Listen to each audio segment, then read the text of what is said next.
ಅಶೋಕ್ ಮಾತಾಡ್ತಿದ್ದಾರೆ. ಇಲ್ಲಿ ನಡೆದ ಘಟನೆ ಬಗ್ಗೆ ಶ್ರೀಮತಿ ಲಕ್ಷ್ಮೀ ಹೆಬ್ಬಾಳ್ಕರ್ ಅವರು ಕಂಪ್ಲೇಂಟ್ ಕೊಟ್ಟಿದ್ದಾರೆ. ಅದೇ ರೀತಿ ನಮ್ಮ ಸಿ.ಟಿ. ರವಿ ಅವರು ಕೂಡ ಕಂಪ್ಲೇಂಟ್ ಕೊಟ್ಟಿದ್ದಾರೆ. ಸಭಾಪತಿಗೆ ಇಬ್ಬರು ಕಂಪ್ಲೇಂಟ್ ಕೊಟ್ಟಿದ್ದಾರೆ. ಸೊ ಎರಡೂ ಕಂಪ್ಲೇಂಟು ಆದಮೇಲೆ ನಾನು ಸಭಾಪತಿಯವ್ರನ್ನ ಕೇಳಿದೆ, ಏನಾದರೂ ದಾಖಲೆ ಇದೆಯಾ ಅಂತ. ರೆಕಾರ್ಡಲ್ಲಿ ಇವರು ಮಾತಾಡಿರೋದು ಯಾವುದು ದಾಖಲೆ ಇಲ್ಲ ಮತ್ತು CCTV ಕ್ಯಾಮೆರಾಗಳಲ್ಲೂ ಯಾವುದೇ ದಾಖಲೆ ಇಲ್ಲ. ಆ ದೃಷ್ಟಿಯಿಂದ ಸಭಾಪತಿಗಳು ತೀರ್ಮಾನ ಕೊಟ್ಟಿದ್ದಾರೆ. ಈಗ ಇದು ಎಲ್ಲೂ ದಾಖಲೆ ಇಲ್ಲದೆ ಇರೋದ್ರಿಂದ ನಾನು ಯಾವುದೇ ರೀತಿ ಕ್ರಮ ಮಾಡೋಕ್ಕೆ ಬರಲ್ಲ ಅನ್ನೋ ರೂಲಿಂಗ್ ಅನ್ನು ಕೊಟ್ಟಿದ್ದಾರೆ. ಇದೇನಾದರೂ ಇದ್ರೆ ನೀವು ನಿಮ್ಮ ಮಧ್ಯೆನೇ ಇದನ್ನ ತೀರ್ಮಾನ ಮಾಡಿಕೊಳ್ಳಿ, ಇದಕ್ಕೆ ಸಂಬಂಧ ಇಲ್ಲ ಅನ್ನೋ ರೀತಿ ಅವರು ಸಮಾಧಾನದ ರೀತಿಯಲ್ಲಿ ಕೊಟ್ಟಿದ್ದಾರೆ. ಇಷ್ಟಾದ ಮೇಲೆ ಸ್ಪೀಕರ್ ಸಭಾಪತಿಗಳು ಅಡ್ಜರ್ನ್ ಮಾಡಿದ್ದಾರೆ. ಆ ಅಡ್ಜರ್ನ್ ಆದಮೇಲೆ ಜನಗಣಮನ ಆದಮೇಲೆ ಕಾಂಗ್ರೆಸ್ಸಿನ ಗೂಂಡಾಗಿರಿ ಪ್ರವೃತ್ತಿಯನ್ನ ಮಾಡಿರುವಂಥದ್ದು ಅಕ್ಷಮ್ಯ ಅಪರಾಧ. ಸಿ.ಟಿ. ರವಿಯವರ ಬಗ್ಗೆ ಅವ್ಯಾಚ ಶಬ್ದಗಳನ್ನು ಬಳಕೆ ಮಾಡಿದ್ದಾರೆ. ಅವ್ರನ್ನ ಮೇಲೆ ಹಲ್ಲೆ ಮಾಡುವಂಥ ಪ್ರಯತ್ನ ಮಾಡಿದ್ದಾರೆ. ಅವರು ಇಲ್ಲಿ ವಿಧಾನಸಭೆಗೆ ಬಂದಿದ್ರು.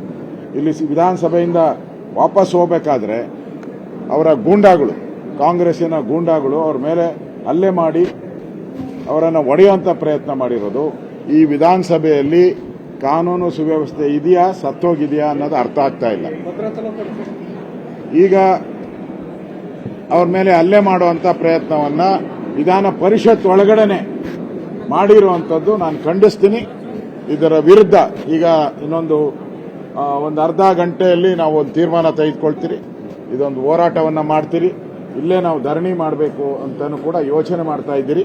ಇಲ್ಲೇ ನಾವು ಧರಣಿ ಮಾಡಿ ಸರ್ಕಾರದ ಫೇಲ್ಯೂರ್, ಅಸೆಂಬ್ಲಿ ಒಳಗಡೆನೆ ನೀವುಗೆ ರಕ್ಷಣೆ ಕೊಡೋಕ್ಕಾಗಿಲ್ಲ ಅಂತ ಹೇಳಿದ್ರೆ ಈ ಸರ್ಕಾರದ ಗೂಂಡಾಗಿರಿ ಪ್ರವೃತ್ತಿಯನ್ನು ಏನಾದರೂ ಮಾತುಕತೆಯಲ್ಲಾಗಿದ್ರೆ ನೀವು ಅದಕ್ಕೆ ಕಾನೂನು ಪ್ರಕಾರ ಏನು ಬೇಕೋ ಕ್ರಮ ತೆಗೆದುಕೊಳ್ಳಿ, ದಾಖಲೆಗಳನ್ನು ಇಡಿ. ಏನು ದಾಖಲೆ ಇಲ್ಲದೇನೆ ಈ ಗೂಂಡಾಗಿರಿ ಪ್ರವೃತ್ತಿಯನ್ನು ಏನು ಮಾಡಿದ್ದೀರಾ, ಬೆದರಿಕೆ ಹಾಕಿದ್ದೀರಾ, ಕೊಲೆ ಬೆದರಿಕೆ ಹಾಕಿದ್ದೀರಾ. ಇದೆಲ್ಲನೂ ಕೂಡ ಇವತ್ತು ಈ ಅಧಿವೇಶನದಲ್ಲಿ, ಬೆಳಗಾವಿ ಅಧಿವೇಶನದಲ್ಲಿ ಪ್ರೀ ಪ್ಲಾನ್ಡ್ ಆಗಿ ಬಂದಿದ್ದಾರೆ. ಹೊರಗಡೆಯಿಂದ ಹೆಂಗ್ ಬಂದ್ರು 30-40 ಜನ ಹೆಂಗ್ ಬಂದ್ರು, ಅವ್ರ PAಗಳೆಲ್ಲ ಬಂದಿದ್ದಾರೆ, ಹೆಂಗ್ ಬಂದ್ರು, ಇದೆಲ್ಲ ಪ್ರೀ ಪ್ಲಾನ್ಡ್.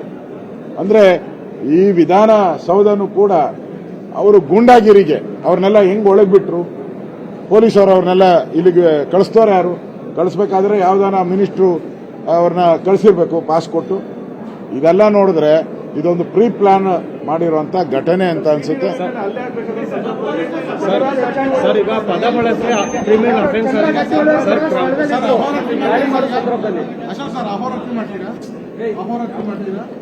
ಈಗ ಇನ್ನೂ ತೀರ್ಮಾನ ಮಾಡಿಲ್ಲ, ಹೋರಾಟ ಅಂತೂ ಮಾಡ್ತೀರಿ. ಈ ಅಧಿವೇಶನದಲ್ಲೇ ಇಲ್ಲೇ ನಮ್ಮ ಅಧಿವೇಶನ ಮುಗಿದ ತಕ್ಷಣನೇ ನಾನು ಕೂಡ ಬರ್ತೀನಿ, ಹೋರಾಟ ಮಾಡ್ತೀರಿ. ಸರ್ಕಾರಕ್ಕೆ ಎಚ್ಚರಿಕೆಯನ್ನು ಕೊಡ್ತಾ ಇದ್ದೀನಿ, ಈ ತರದ ಗೂಂಡಾಗಿರಿ ಬಹಳ ದಿನ ನಡೆಯಲ್ಲ. ಏನು ನೀವೇನು ಗೂಟ ಹೊಡ್ಕೊಂಡು ಇಲ್ಲೇನು ಕೂತಿರಲ್ಲ, ನೀವು ಕೂಡ ವಿರೋಧ ಪಕ್ಷದಲ್ಲಿ ಬಂದು ಕೂತ್ಕೊಬೇಕಾಗ್ತೈತೆ. ಎಚ್ಚರಿಕೆಯನ್ನ ಮಾತನ್ನು ಕೊಡ್ತಾ ಇದ್ದೀನಿ. ನೋಡಿ, ನಾನು ಸಾಕ್ಷ್ಯಾರದ ಮೇಲೆ ಎಲ್ಲ ನಡೆಯುವಂಥದ್ದು. ಯಾವುದೇ ಕಂಪ್ಲೇಂಟ್ ಇದ್ರೂ ಕೂಡ ಸಾಕ್ಷಿ ಆಧಾರದ ಮೇಲೆ ನಡೆಯುವಂಥದ್ದು.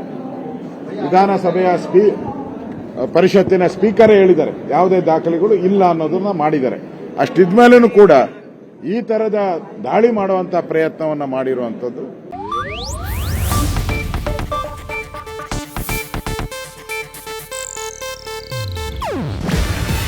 ಇದು ಏಷ್ಯಾನೆಟ್ ನ್ಯೂಸ್ ನೆಟ್ವರ್ಕ್ ಪ್ರಸ್ತುತಿ. ನೀವು ನೋಡ್ತಿದ್ದೀರಾ ಏಷ್ಯಾನೆಟ್ ಸುವರ್ಣ ನ್ಯೂಸ್.